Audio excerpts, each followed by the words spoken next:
Hi, ladies and gentlemen. We're talking 8-9 today. 8-9 is all about perfect squares. So it's another special type of a trinomial or a problem that we're going to try to find a pattern so that factoring becomes a little bit easier for us. So big idea here, we have perfect square trinomials. We've talked about perfect square trinomials in Unit 7. They fall under this pattern of having an a squared plus 2ab plus b squared, or an a squared minus 2ab plus b squared. Those trinomials are coming from the fact that we have an a plus b squared. So like we had on our Unit 7 test. Now you guys, some of you made mistakes by thinking that you could just distribute the square, but we have to take a plus b times an a plus b like it shows here. So that foils into an a squared plus 2ab plus b squared. The second one foils into this. So again, that's part of our perfect square trinomials. What we need to be able to identify is that if we have a problem that looks like this, it should end up like this. Or in fact, what we're doing today is taking something that looks like this with the a squared plus 2ab plus b squared and turning it back into, so that's the factoring process. So that's what we will be working on today. So we have to identify that we have the first term is something we can have a square root of, and that the b is something that we can also take a square root of. So big steps for today, because not everything's going to be a perfect square trinomial, is for us to be able to identify the methods that we've been using throughout this entire chapter so far. So we have just different factoring methods, and this is a kind of a step-by-step process for us to look for items. So number one, we need to look for a GCF. Number two, we're looking for our patterns from 8-9 and 8-8. And number three, if none of those patterns exist, then we're looking to, is it this type of a trinomial with no a?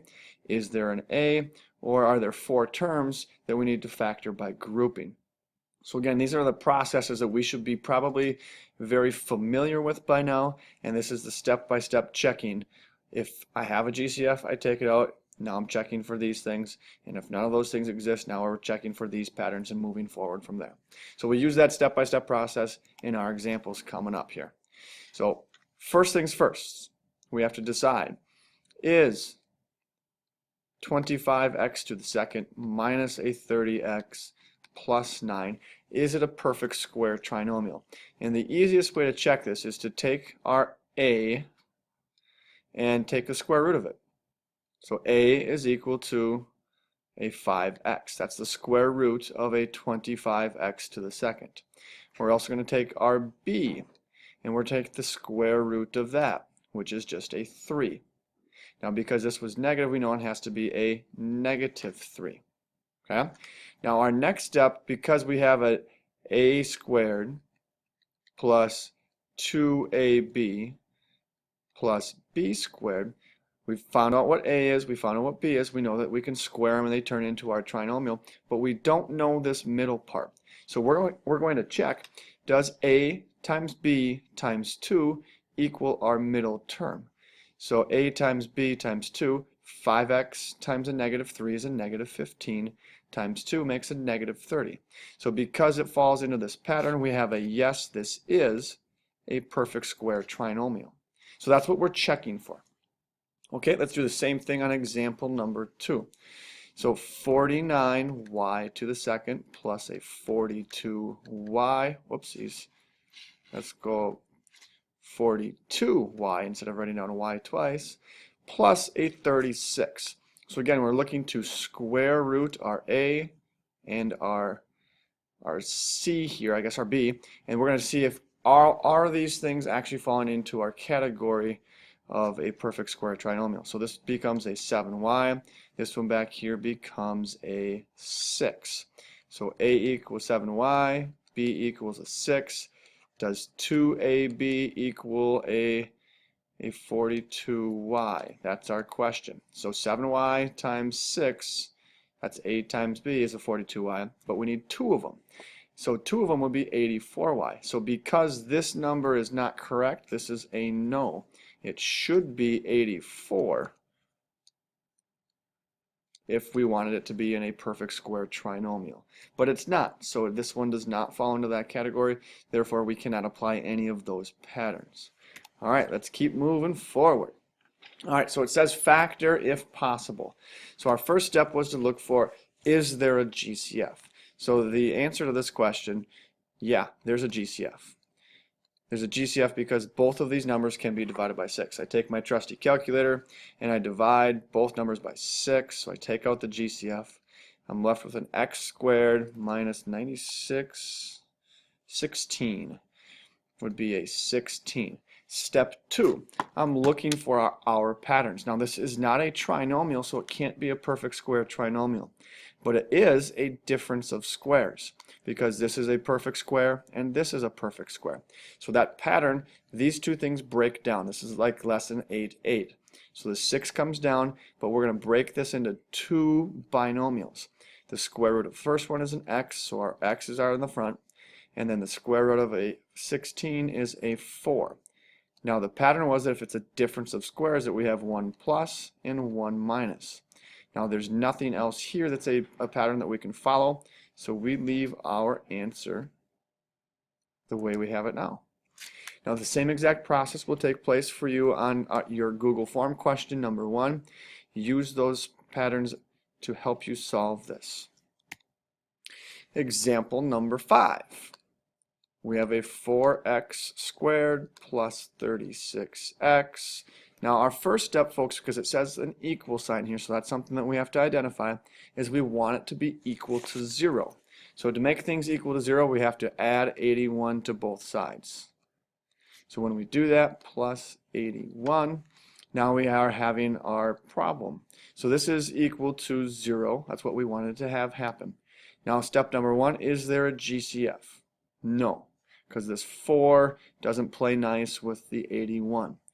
Is there a difference of squares? Well, no, there's 3 terms. Is it a perfect square trinomial? Well, we better double check that. 4x squared turns into a 2x.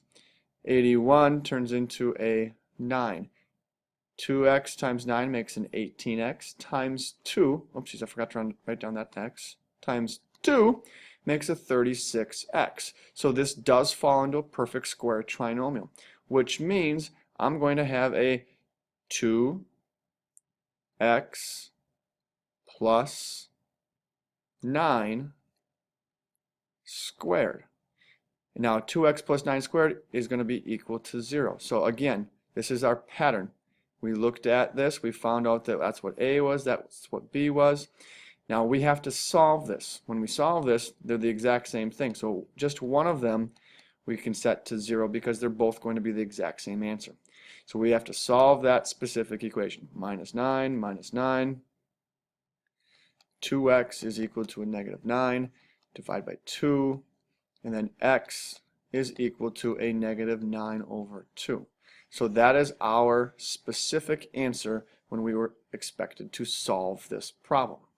Okay, let's move on. We'll provide a little bit of extra space here for this example 6. Let me bring it down for us. Whoop, there we go. Space. Better make my line longer. Yep, we're doing a good job.